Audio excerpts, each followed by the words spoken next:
Ya, baik. Assalamualaikum warahmatullahi wabarakatuh. Nama saya Hanan Amar, NIM 2124 dan 10103060. Saya dari kelas basis data Prodi Informatika.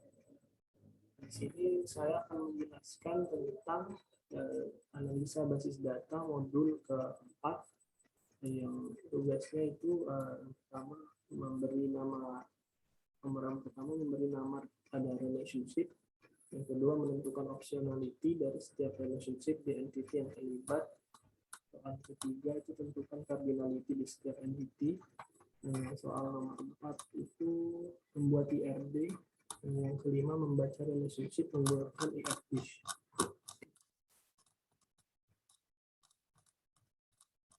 Kita masuk ke soal nomor pertama dulu, yaitu memberi nama pada relationship. Di sini saya sudah menentukan ada 7 entity, ya, entity bengkel, motor, barang, pegawai, pelanggan, transaksi, dan entity nota.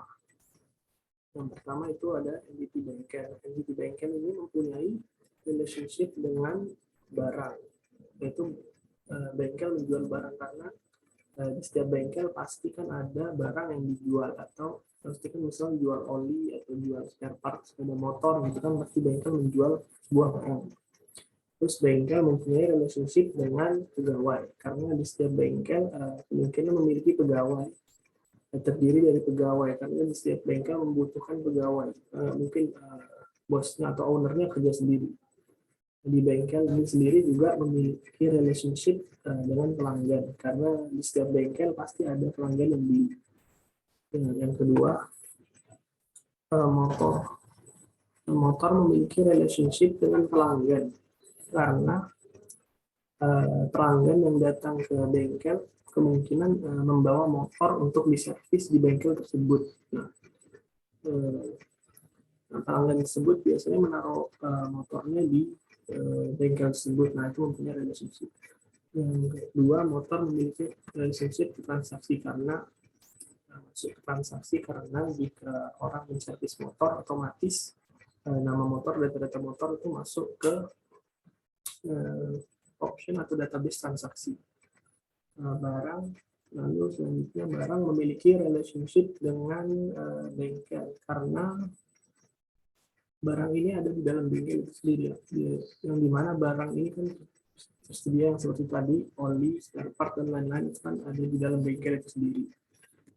Terus barang juga masuk ke transaksi, misalnya ada orang yang hanya ingin membeli oli, membeli ban, terus yang membeli spare part aja, untuk transaksi juga masuk ke database transaksi.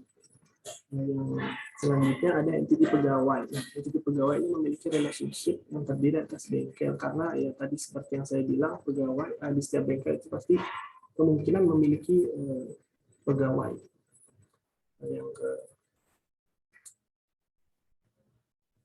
Yang kelima itu ada pelanggan. Pelanggan mempunyai relationship dengan bengkel karena pelanggan setiap bengkel itu memiliki pelanggan, nah itu berhubungan karena ya pasti terjadi transaksi atau jual beli di dalam bengkel tersebut oleh pelanggan itu kan. Nah, tadi pelanggan memiliki relationship dengan motor juga ya, karena pelanggan misalnya membutuhkan servis motor, maka dia akan membawa motornya ke bengkel tersebut. Nah, itu melakukan ada relationship juga. Terus juga pelanggan di sini punya relationship dengan transaksi karena pelanggan itu yang melakukan transaksi di dalam bengkel tersebut. Jadi nggak mungkin lah pegawai pelanggan itu sudah pasti melakukan transaksi di dalam bengkel tersebut. Selanjutnya ada entity transaksi. Transaksi ini mencatat mempunyai relationship dengan motor.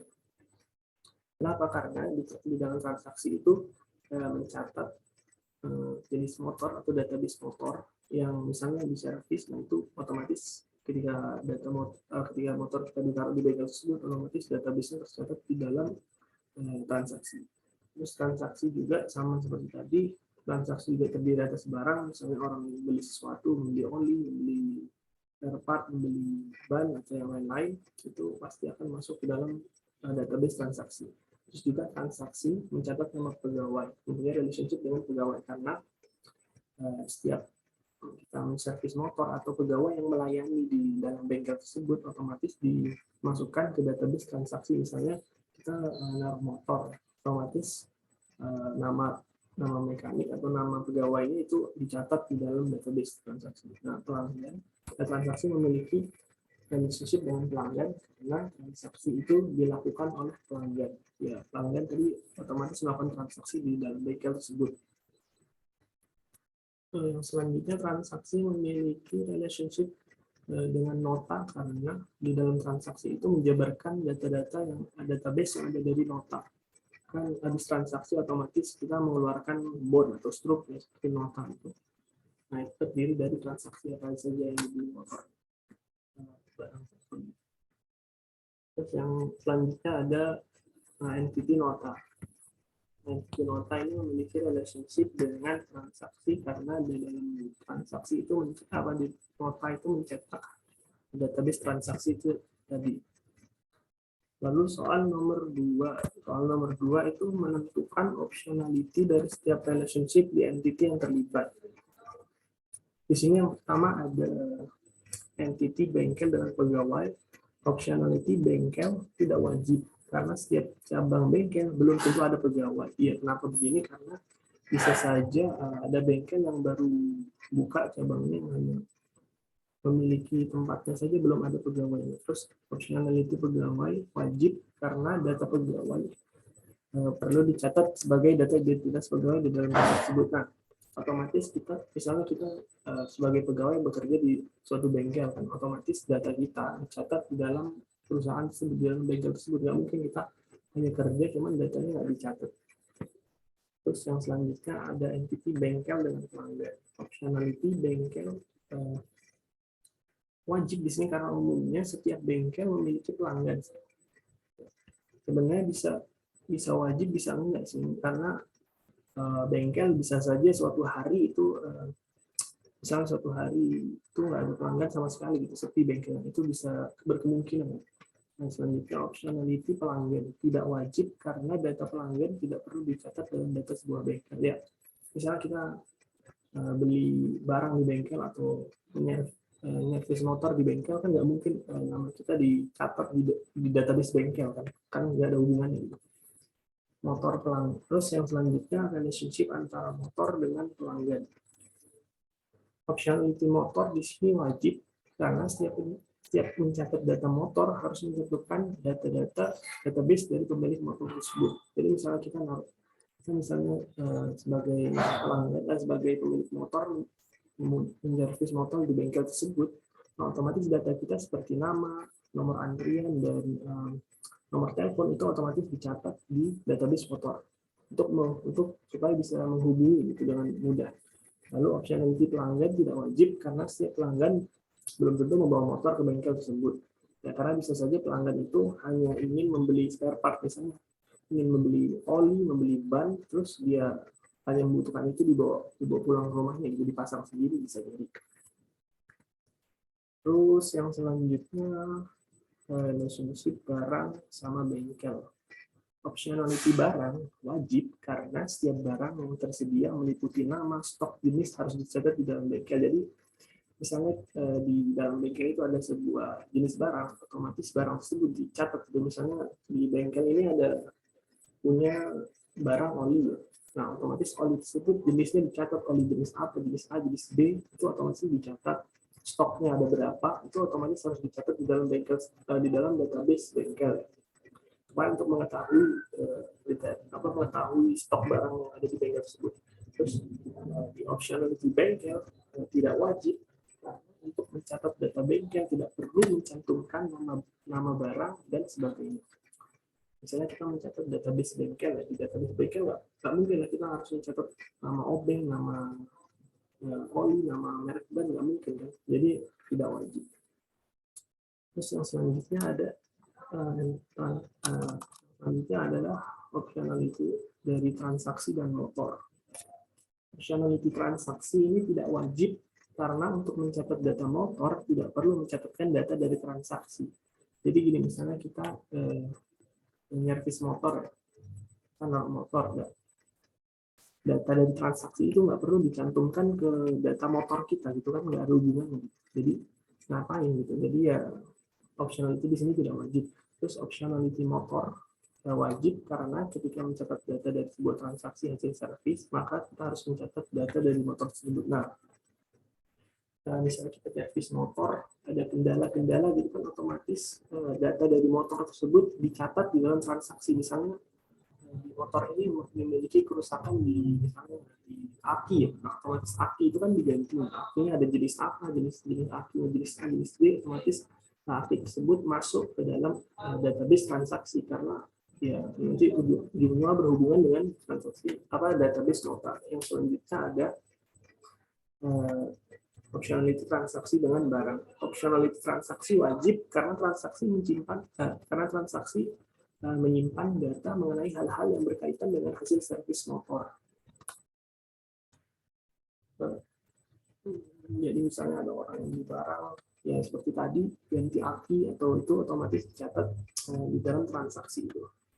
Terus optionality barang wajib karena barang perlu dicatat ke transaksi agar kita bisa tahu barang apa saja yang dipakai untuk servis motor. Jadi ini wajib sama wajib ya.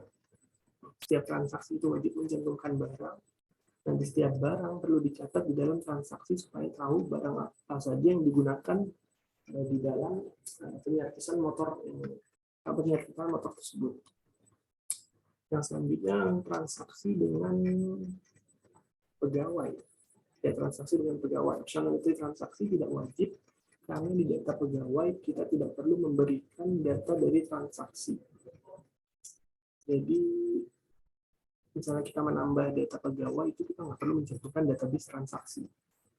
Optionality pegawai wajib karena pegawai nantinya mencatat setiap pengeluaran untuk memperbaiki motor yang diservis. Jadi setiap pegawai wajib karena pegawai nantinya mencatat setiap pengeluaran untuk memperbaiki motor yang diservis. Yang selanjutnya ada transaksi dengan pelanggan. Optionality transaksi tidak wajib karena ketika kita mencatat data pelanggan kita tidak perlu mencatatkan data transaksi. Karena ya nggak ada hubungan. Terus optionality pelanggan wajib karena ketika untuk mencatat sebuah transaksi perlu mencantumkan data pelanggan. Yang selanjutnya ada optionality antara entity transaksi dengan nota. Optionality transaksi wajib karena ketika kita mencatat sebuah nota maka perlu dicatat di dalam transaksi. Jadi misalnya kita melakukan transaksi otomatis, transaksi otomatis data di transaksi itu akan dicatat di dalam nota. Sebaliknya juga optionality nota itu wajib karena jika kita mencatat sebuah transaksi kita juga mencatatkan nomor notanya. Yang ketiga, soal yang ketiga kita menentukan cardinality di setiap entity yang terlibat dalam relationship. Relationship yang pertama itu bengkel dengan pegawai. Cardinality-nya yaitu one to many. One di sisi pegawai, many di sisi bengkel. Nah, dalam pencatatan data bengkel harus menyertakan data UID dari pegawai yang bekerja. Yang kedua ada relationship bengkel dengan pelanggan. Cardinality-nya one to many. One di sisi pelanggan, many di sisi bengkel. Setiap pencatatan di bengkel harus menyertakan UID atau nomor antrian dari pelanggan yang ingin melakukan servis motor. Jadi setiap ini nomor antriannya dicatat di UID bengkel. Terus relationship motor antara pelanggan. Cardinality-nya one to many, one di sisi pelanggan, many di sisi motor. Karena dalam pencatatan sebuah motor yang diservis, maka harus menyertakan nama pelanggan atau pemilik dari motor tersebut. Yang selanjutnya ada relationship barang dengan bengkel. Cardinality-nya yaitu ada one to many, one di sisi barang, many di sisi bengkel. Di sisi bengkel selalu menyertakan UID barang setiap melakukan pencatatan data barang. Selanjutnya ada relationship antara transaksi dengan motor. Cardinality-nya one to many, one di sisi motor, many di sisi transaksi, karena di setiap transaksi harus menyertakan identitas dari motor pemilik. Relationship yang selanjutnya adalah transaksi dengan entity barang. Yang cardinality-nya itu one to many, one di sisi barang, many di sisi transaksi. Karena pada setiap melakukan transaksi kita harus menyertakan UID atau kode barang yang dibeli. Jadi supaya memudahkan dalam transaksi. Yang selanjutnya ada relationship transaksi dengan pegawai. Cardinality-nya one to many, one di sisi pegawai, many di sisi transaksi. Karena pada setiap pencatatan data transaksi baru harus menceritakan primary UID dari pegawai tersebut. Jadi mencantumkan misalnya ID mekanik ke dalam transaksi yang terjadi di bengkel tersebut. Terus relationship transaksi dengan pelanggan. Cardinality-nya one to one. One di sisi pelanggan dan one di sisi transaksi. Setiap transaksi pasti dilakukan oleh pelanggan itu sendiri. Yang terakhir ada relationship transaksi dengan nota. Cardinality-nya one to one di sisi transaksi dan one di sisi nota. Dan setiap transaksi itu pasti memiliki nota. Yang nomor 4 selanjutnya di sini ada membuat IRD. Yang pertama ada IRD logical model. Di sini saya telah membuat di Oracle. Di sini ada beberapa entity. Yang pertama ada entity barang. Nah, seperti tadi atributnya itu kode barang sebagai primary UID dan nama barang sebagai secondary UID yang mandatory karena nama barang ini wajib diisi. Yang selanjutnya optionality-nya jenis barang, atributnya ini wajib diisi jadi nggak perlu diisi, bisa diisi bisa enggak. Yang terakhir ada harga barang. Harga barang wajib diisi karena ya masa jual barang nggak ada harganya. Terus yang entity kedua bengkel. Nama bengkel ini sebagai atribut nama bengkel ini sebagai primary UID. Terus ada atribut alamat, nomor telepon ini dan deskripsi. Ya deskripsi ini terserah mau diisi apa enggak. Terus pegawai, ada entity pegawai. Di sini ada nama pegawai, alamat, nomor telepon. Nah ini tadi entity barang dijual di bengkel. Nah, sedangkan entity bengkel menjual barang, sedangkan entity barang milik dari bengkel. Terus tadi bengkel terdiri atas pegawai dan pegawai terdiri atas bengkel. Yang selanjutnya ada entity transaksi. Di entity transaksi ini ada nama barang, atribut nama barang, atribut kuantum, dan harga. Pegawai transaksi, pegawai dicatat ke dalam transaksi, transaksi mencatat ID pegawai atau atribut pegawai. Terus selanjutnya ada entity nota. Entity nota ini ada atribut nomor faktur. Nah, nomor faktur ini sebagai primary UID dan yang kedua ada atribut tanggal. Nota terdiri dari transaksi, sedangkan transaksi mencetak nota. Terus selanjutnya ada entity motor. Entity motor ini nomor polisi sebagai primary UID atau plat gitu. Yang kedua warna ini opsional, bisa diisi bisa enggak. Terus merek juga sama, opsional bisa diisi bisa enggak. Yang terakhir itu ada nama pemilik. Nama pemilik ini secondary UID tapi mandatory, jadi wajib diisi. Motor ini dimiliki oleh pelanggan memiliki motor. Yang selanjutnya ada entity pelanggan nomor primary UID-nya itu nama pelanggan. Nah, nomor telepon ini bisa diisi bisa enggak, opsional juga. Nah, pelanggan ini melakukan transaksi, sedangkan transaksi itu mencatat data dari pelanggan itu. Ya, ini seperti ini logical modelnya. Terus selanjutnya ada dari physical model. Physical modelnya kurang lebih sama seperti logical model sih. Cuman di sini ada kategorinya lebih detail lagi, varchar 255, varchar jenis-jenis datanya. Terus soal kelima yaitu membaca relationship menggunakan IRD-ish. Yang pertama ada relationship bengkel dengan pegawai. Setiap pegawai harus memiliki satu dan hanya satu dari bengkel. Jadi pegawai ini cuma bisa mengambil satu bidang di dalam bengkel tersebut. Jadi nggak bisa kerja, misalnya udah kerja di cabang A, nggak bisa kerja lagi di cabang B. Jadi cuma satu cabang aja. Terus setiap bengkel bisa memiliki satu atau beberapa mekanik. Ya mungkin lah cuma satu orang yang kerja di satu bengkel itu kan. Jadi bisa memiliki beberapa pegawai atau beberapa mekanik. Yang selanjutnya relationship bengkel dengan pelanggan. Setiap pelanggan harus menjadi milik dari satu dan hanya satu bengkel.